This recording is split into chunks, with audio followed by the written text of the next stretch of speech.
Pangalawang tanong about naman to sa Muslim. Ba't ba sila umikot yung ayoko namang husgahan kaso nirerespeto ko naman yung mga Muslim. Ba't nila inikot yung parang Kaaba? Hindi ko alam. Kaaba banta. Kaaba. Hindi ko alam. Tatanong ko yan eh. Ayan, baka may mga makakasagot sa inyo dun sa comment section na lang yan. Hindi ko masasagot yung brother. Yung isa na yan, hindi ko masasagot yan. Kasi kulang pa ako sa kaalaman pagdating sa Islam, kaya ako nga inaaral yung Islam para makasagot din ako ng mga tanong tungkol dyan eh. Kasi generally, sa akin kasi personal, sa mahabang panahon dahil nakatira ako sa Metro Manila, alam mo naman, ang mayor parte ng mga taga Metro Manila, Kristiyano. Matagal na akong Kristiyano. Gusto ko naman pag-aralan yung iba namang mga religion. Matagal na akong nag-aaral ng Kristyanismo. Halos kabisado ko na nga yung mga majority ng mga bagay na pinaniniwalaan ko sa Biblia eh. Nare-recite ko na nga yung mga talata eh. Diba? So sabi ko, maiba naman. Aral naman ako ng tungkol sa Quran, ganun. Iba naman. Pero yung mga ibang religion kasi, yung mga hindi na masyadong malalaki sa Pilipinas, hindi ko masyadong tinagang. Meron lang ako mga ibang ideas tungkol sa kanila, tulad ng Hinduism, sinasamba yung baka, ganun, sinasamba yung daga. Pero generally, ang kino-consider ko talaga na isa sa totoo, alin lang sa dalawa, either Kristyanismo o Islam. Alin dun sa dalawa. Yung kino-consider ko na totoo. So, yun ang dahilan kung bakit pinagtsatsaga akong basahin ngayon yung Quran para maintindihan ko naman this time. Kasi nabasa ko ng ilang ulit na. Pero syempre, diba, maraming bagay na hindi ka maintindihan eh.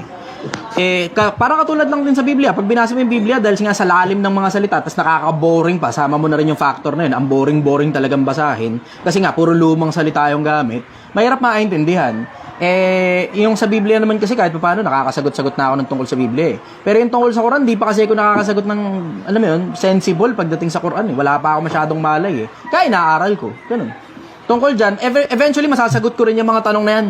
For now, pagpatawad yun na muna, hindi pa ako masyadong magaling sa Quran. Hindi pa ako masyadong magaling sa Quran. Inaaral ko pa. Assalamualaikum warahmatullahi wabarakatuh. Sa ngalan ni Allah Azza wa Jal, ang pinakamahabagin at pinakamaawain, isa sa pinakamalaking maling akala tungkol sa Islam ay ito. Bakit umiikot ang mga Muslim sa Kaaba? Sinasamba ba nila ang bato? May batayan ba ito sa kasaysayan o maging sa Biblia?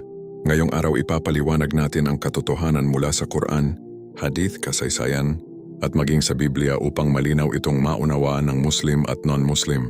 Ako muli si Legendary Be Inspired, ang maghahatid sa inyo ng katotohanan tungkol sa Islam at ang mga kwento nito. Huwag kakalimutan mag-follow, like and share to get latest Islamic teachings and lectures. Unang punto, ipinagbabawal sa Islam ang pagsamba sa nilikha. Sa Islam, ang pinakamatinding kasalanan ay shirk, ang pagtatambal kay Allah Azza wa Jal.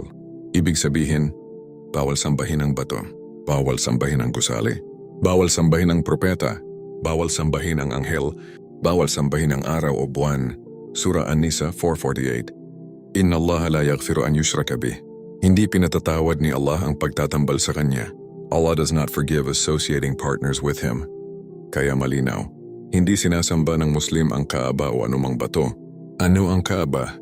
Ang Kaaba ay banal na bahay ni Allah Azza wa Jal sa loob ng Masjid al-Haram sa lungsod ng Mecca. Ito ang Qibla, direksyon ng panalangin ng lahat ng Muslim sa buong mundo. Hindi ito Diyos, hindi ito sinasamba. Ito ay simbolo ng pagkakaisa sa pagsamba sa nag-iisang Diyos. Ang kwento ni Hajar radiyallahu anha. Upang maintindihan ang kahalagahan ng Mecca, kailangan nating balikan ang kwento nina. Propeta Ibrahim sumakanya nawa ang kapayapaan. Ang kanyang asawa na si Hajar radiyallahu anha at ang sanggol na si Ismail sumakanya nawa ang kapayapaan. Iniwan sila ni Ibrahim sa isang disyerto sa utos ni Allah Azza wa Jal. Tinanong ni Hajar, iniutos ba ito ni Allah? Sumagot siya, oo. At sinabi ni Hajar, kung ganon hindi niya kami pababayaan. Ito ang isa sa pinakamagandang halimbawa ng pagtitiwala kay Allah. Ang sakripisyo ni Hajar say, nang maubos ang tubig, tumakbo si Hajar sa pagitan ng Safa at Marwa 7 beses upang maghanap ng tulong. Surah Al-Baqarah 2:158. Inna Safa wal Marwata min sya'airillah.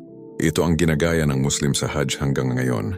Himalang Zamzam. Sa awa ni Allah Azza wa Jal, sumibol ang tubig sa paanan ni Baby Ismail. Ang Zamzam. Dito nagsimula ang buhay sa Mecca. Kung walang sakripisyo ni Hajar, walang Zamzam. Kung walang Zamzam, walang pamayanan. Kung walang pamayanan, walang Kaaba. Ang pagtatayo ng Kaaba. Lumipas ang mga taon at bumalik si Ibrahim. Kasama si Ismail, Itinayo nila ang Kaaba bilang bahay ng pagsamba kay Allah Azza wa Jal. Surah Al-Baqarah 2:127. وَإِذْ يَرْفَعُ إِبْرَاهِيمُ الْقَوَائِدَ مِنَ الْبَيْتِ وَإِسْمَائِيل. Bakit umiinikot ang Muslim sa Kaaba? Ang pag-ikot o tawaf ay malinaw na utos ni Allah Azza wa Jal. Surah Al-Hajj 22:29. وَلْيَتَوَّفُوا بِالْبَيْتِ الْعَتِيقِ. Ito ay pagsunod sa utos ni Allah, hindi pagsamba sa gusali. Patunay na hindi sinasamba ang bato.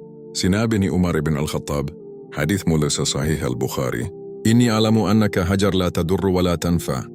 Alam kong ikaw ay bato lamang at walang kapangyarihan. Ito ang malinaw na paniniwala ng Muslim.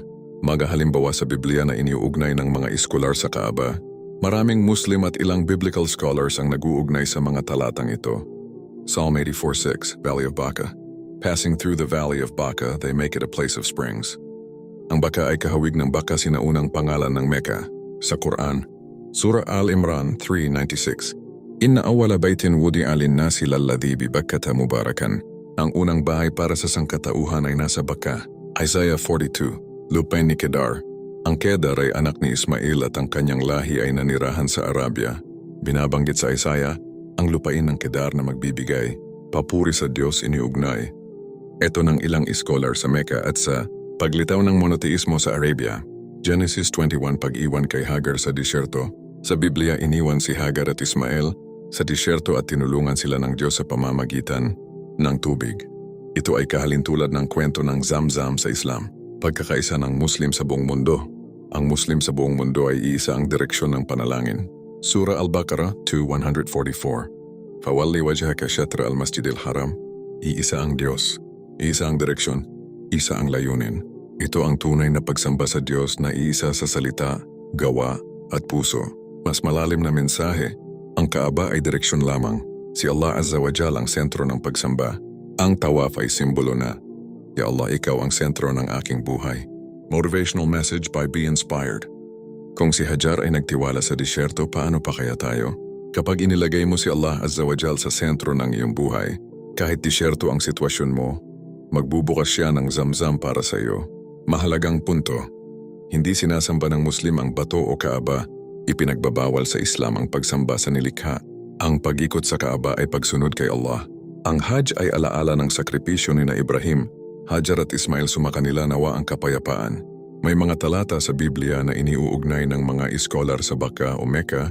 Ako muli si Legendary Be Inspired, ang maghahatid sa inyo ng katotohanan tungkol sa Islam at ang mga kwento nito. Huwag kakalimutan mag-follow, like and share to get latest Islamic teachings and lectures. Assalamu alaikum wa rahmatullahi wa barakatuh.